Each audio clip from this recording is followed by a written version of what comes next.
Good morning, everyone. Lovely to have your company, as always. Let's just start with a namaskar, type our kundalini, and put ourselves into Bandhan. Jai Shri Mataji.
Shri Mataji, we invite you this morning to our morning meditation, and we ask that you fill every cell of our being with your divine vibrations. Please give us the attention and the temperament needed for us to go deeper and deeper within ourselves. Jai Shri Mataji.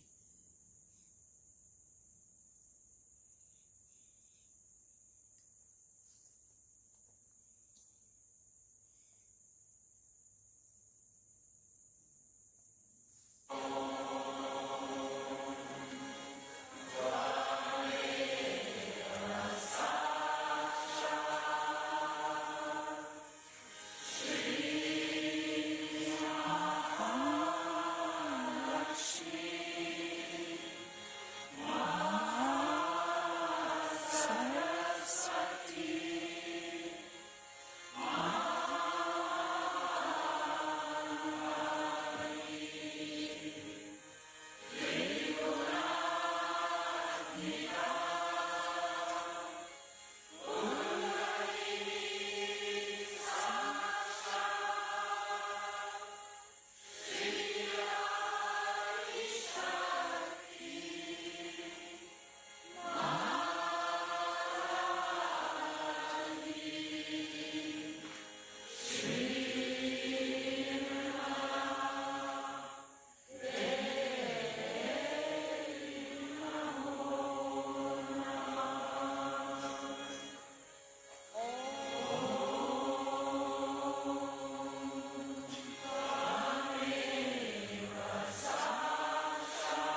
today's puja is specially to be done with a prayer in your heart that Sri Ganesha, please be kind and merciful and forgiving that you manifest within ourselves.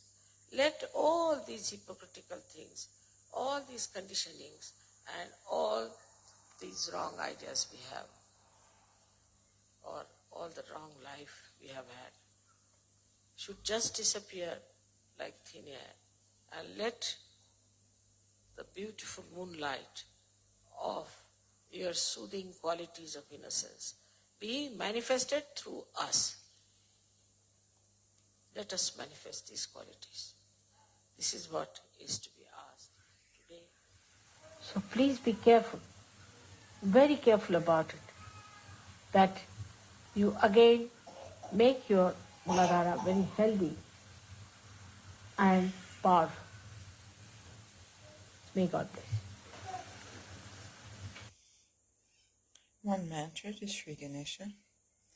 Om Tvameva Sakshat Shri Ganesha Sakshat Shri Adi Shakti Mataji Shri Nirmala Devi Namo Namaha.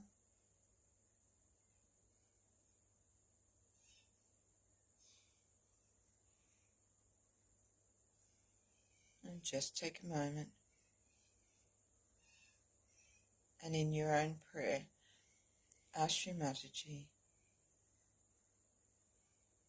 to strengthen our Muladhara.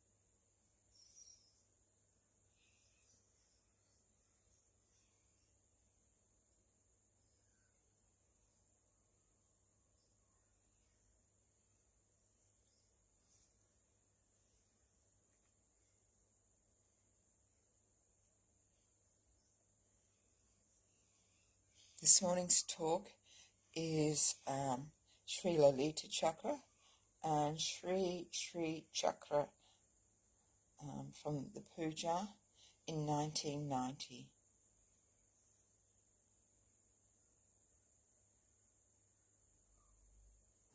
Because Ayurveda is very, very close. Sorry about that, folks. To Sahaja. Even in the Western medicine, to begin with, if you see the history, they too dealt with three doshas. They dealt with three problems that we have as in Ayurveda. The right side, which has got pitta, means bile. Left side, which has got kapha, means phlegm. And the center part, the problems of vayu, means the gases. Now, luckily, so many Western people have taken to Sahaja and have tried to bring down all the permutations and combinations to the simple reasoning of left, right, and center. But the knowledge of Sahaja Yoga is absolutely basics. Even Ayurveda is one step away from reality, or we should say the fundamentals. So you are dealing with the fundamentals of which a human being is built. And if this knowledge was found out long time back in India, should we not accept it? The reason why people went into meditation in those days and found out all these deeper things within ourselves because they didn't have to fight the nature. You have seen here nature, how beautiful it is. You can spend all your life under a tree. While in the West, even before getting out of the house, you have to take at least 15 to 20 minutes to be prepared to go out. It's quite a struggle. So the nature has been so kind, and that is the reason people took to meditation and found out all these deeper things within themselves. When they found it out, it was all written in Sanskrit language. I have such a big thick book on this, which has described all the Shakti Pithas and all the Shri Chakras, Brahma Chakra, Lalita Chakras and all that. But this was just written down. Hardly any person got realization. But in any other language, like Marathi or Hindi, which was spoken and written by common people, nothing was done. Nobody knew about it. Only a few people who read about it, especially the Shaivas, they went into the research and they went into the work. But very few people really got realization. Very, very few. Then in the 12th century, only the Nath Panthis, who were experts of Sanskrit, who were following it rigidly, that one master should have one disciple, not more than that. This was their tradition. But in the 12th century, Gyaneshwara, who was another Nath Panthi, his guru was his own brother. He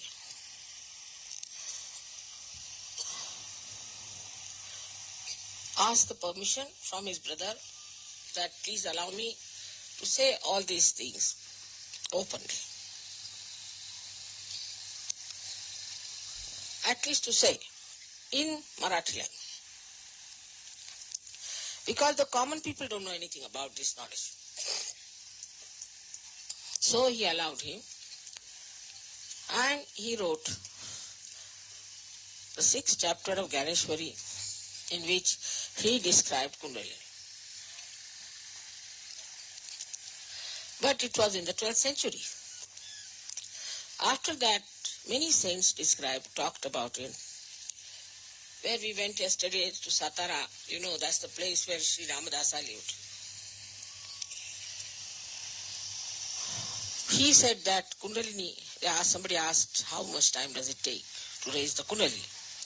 He said that kshana means that moment.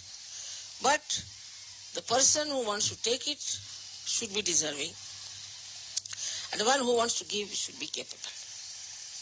It's a big condition. This is such a big if, capital if actually. As a result, very, very few people got their realization. And those who were born as realized soul found it impossible to talk to people. Gyaneshwara, such an enlightened soul himself, wrote one beautiful book called Amrutanubhava, which I will try to translate, which is very joy-giving. To me, at least, it's very great joy-giving. He went so deep into the understanding of this joy. I wish English language would provide me that subtlety to translate that book. That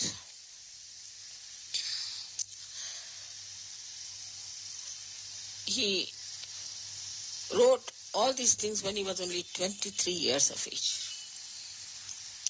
And at the age of 23 years, he got so fed up that he took a living samadhi. That is, he entered into a cave and killed himself. They all tortured him very much.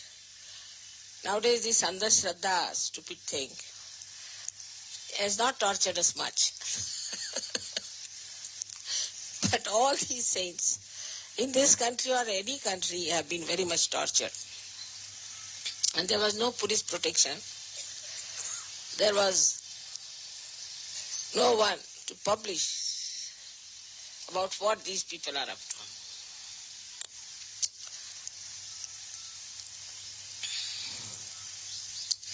Despite all that, I find there are many Sahajogis who are now occupying very big positions in the government.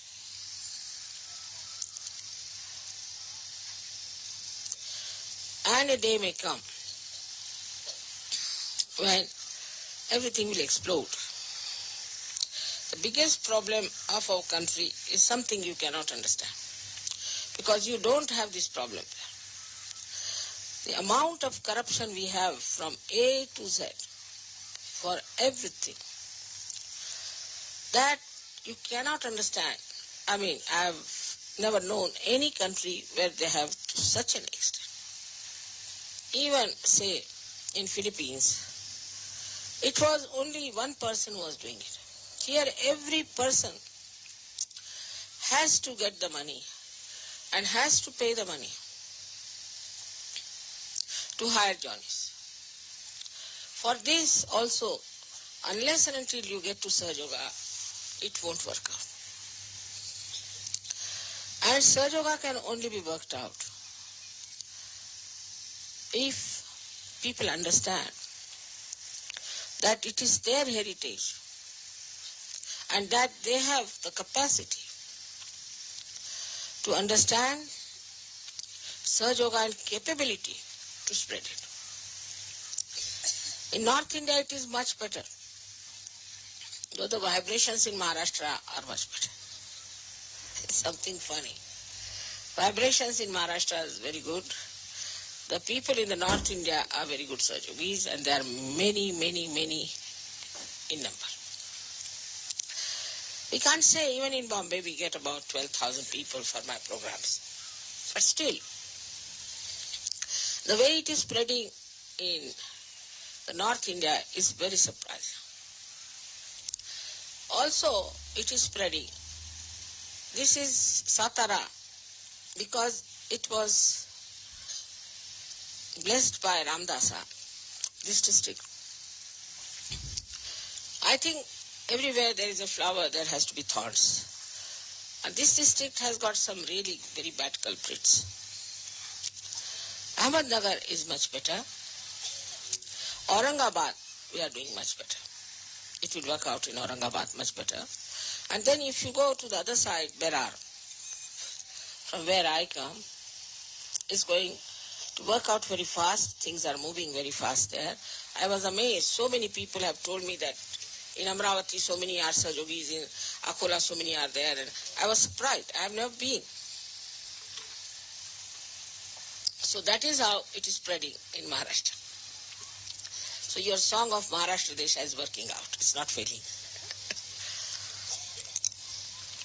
But I think Satara is the most difficult place where we worked out. Yesterday I gave them left and right as to what they are.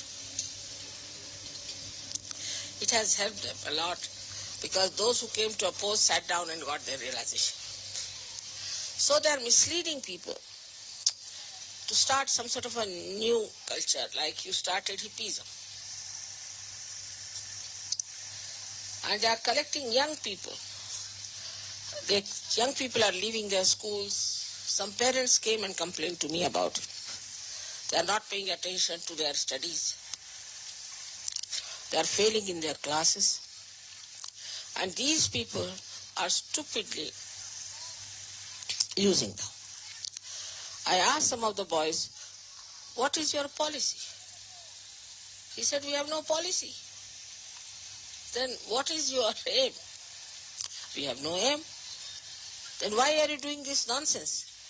They said, because whatever the elders tell us, we do it. I said, have you no personality, nothing?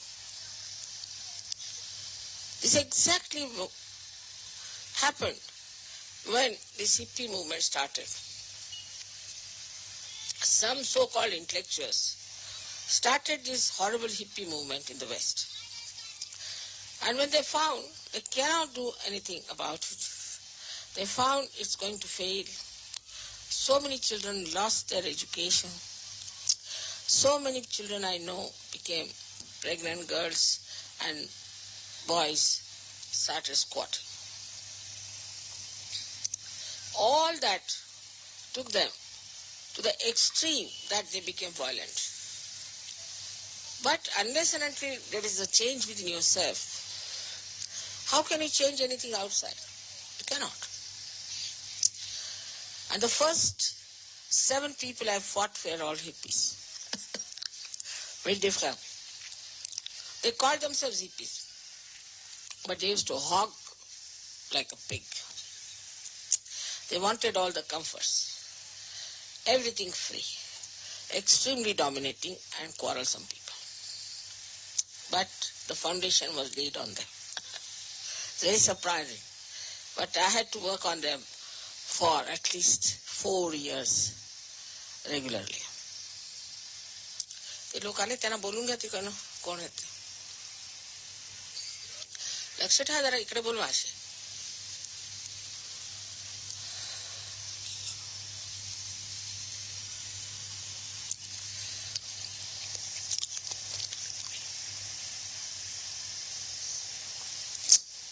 So that is how Sahaja Yoga started. And today you know how much it has spread, how far it has gone.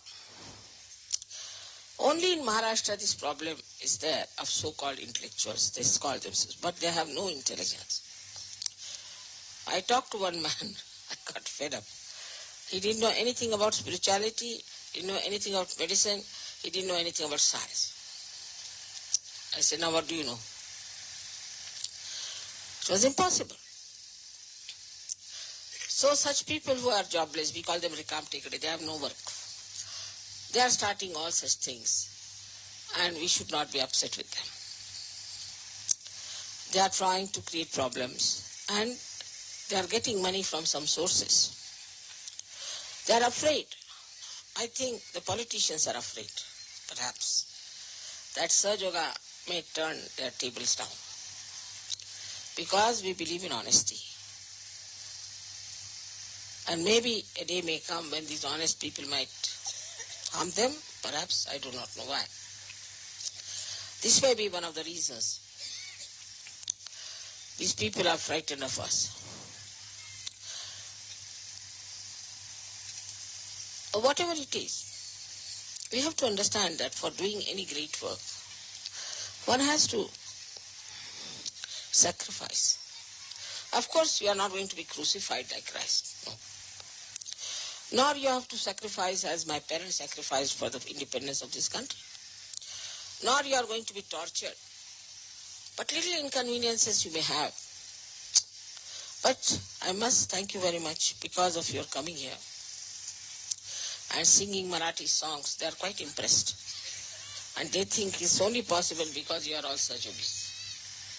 Otherwise you could not have done it. So if there are any inconveniences, think that it's a joke. That's all.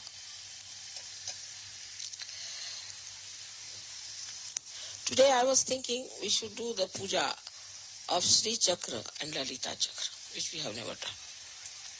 This is the right place to do these 2 chakras today.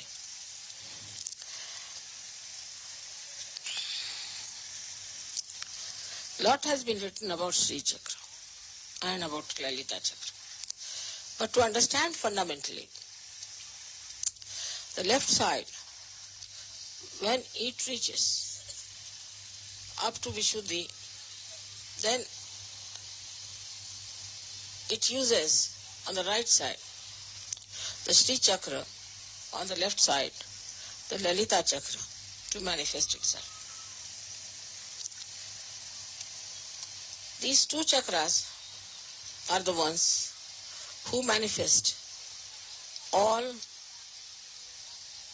that you see. But these chakras are the ones who emit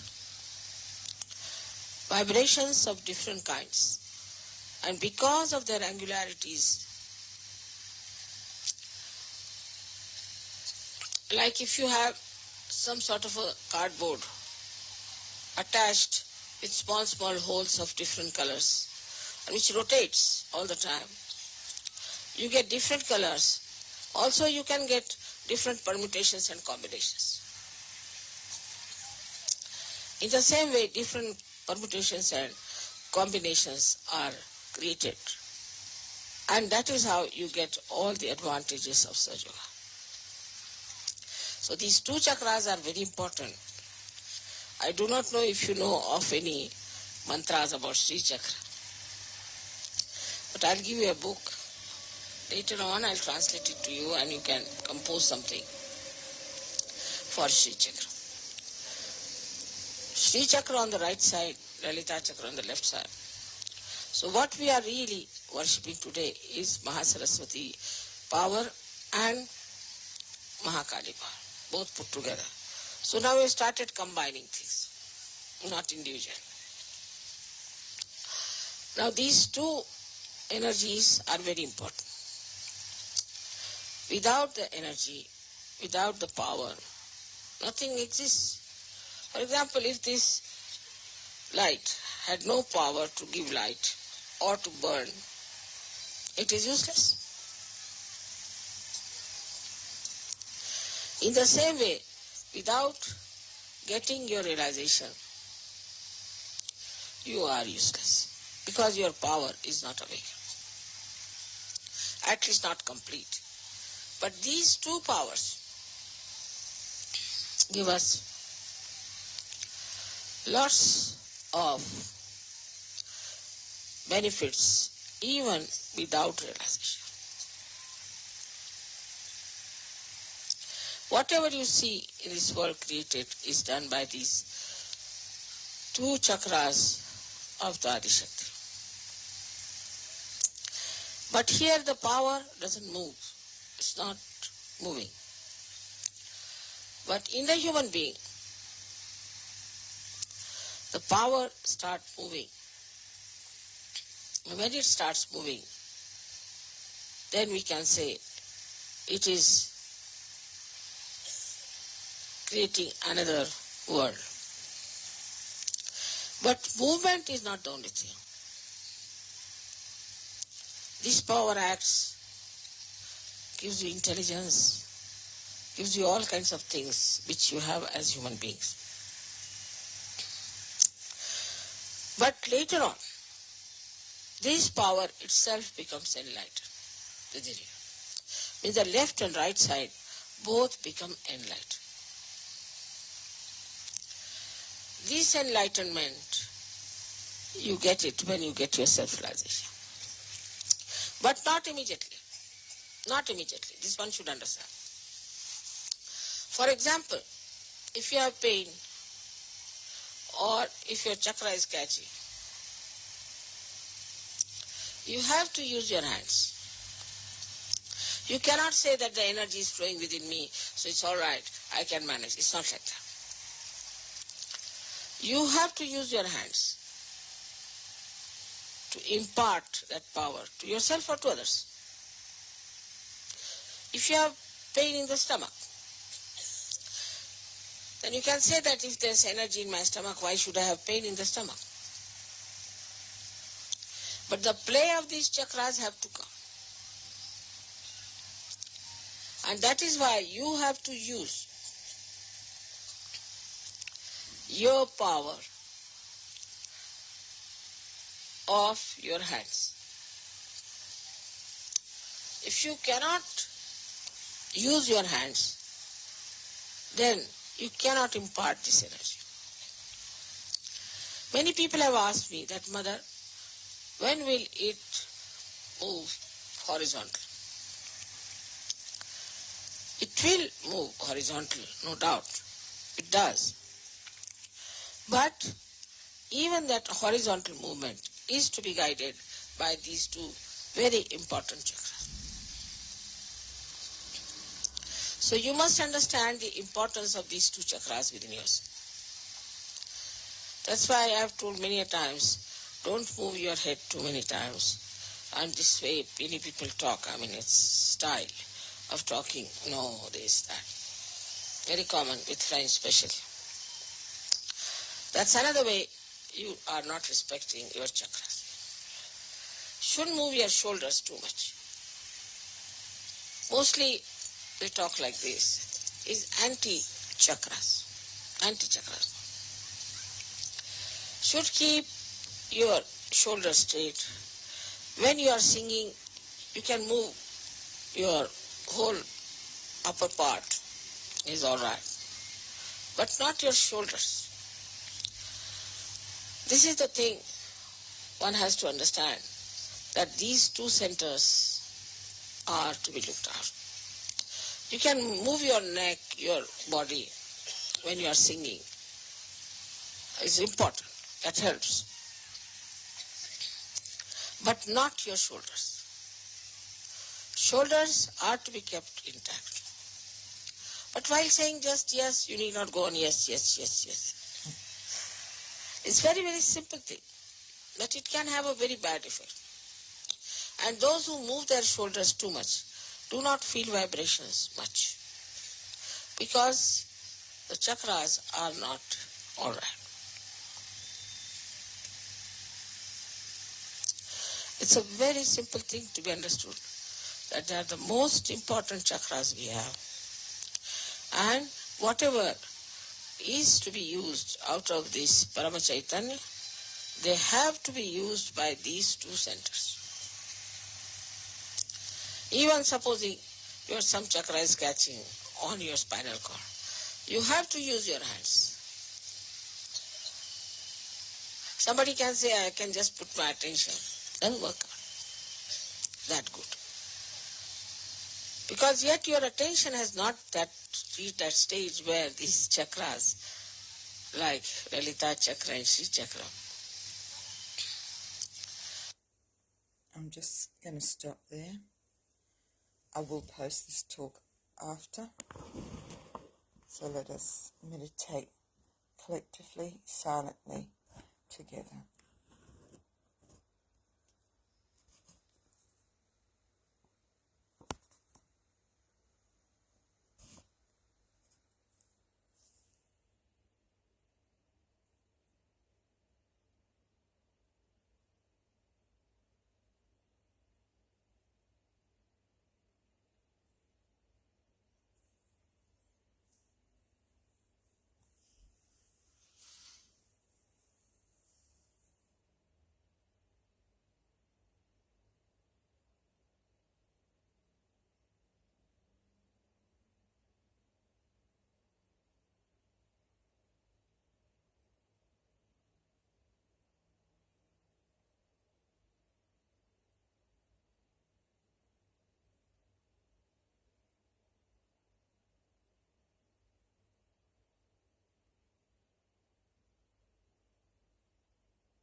Let's do the last of the three great mantras. Om Tvameva Sakshat Shri Kalki Sakshat Shri Sahasrara Swamini Moksha Pradaini Mataji Shri Nirmala Devi Namo Namaha. Thank you very much for joining this morning. If you wish to continue in silence, that's fine. I'll leave it going for a few more minutes. I'm enjoying the silent meditation. Hope you are too. Have a beautiful, beautiful day. Jai Shri Mataji.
Let's collectively namaskar, type our kundalini, and put ourselves into Bandhan.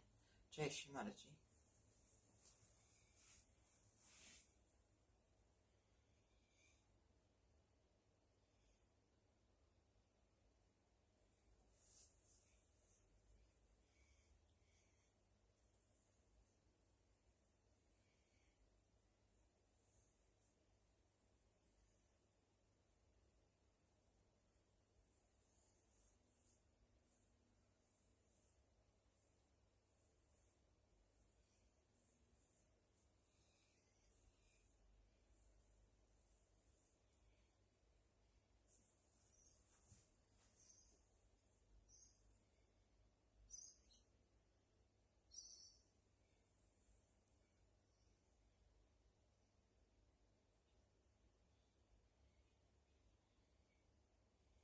Thank you, everyone.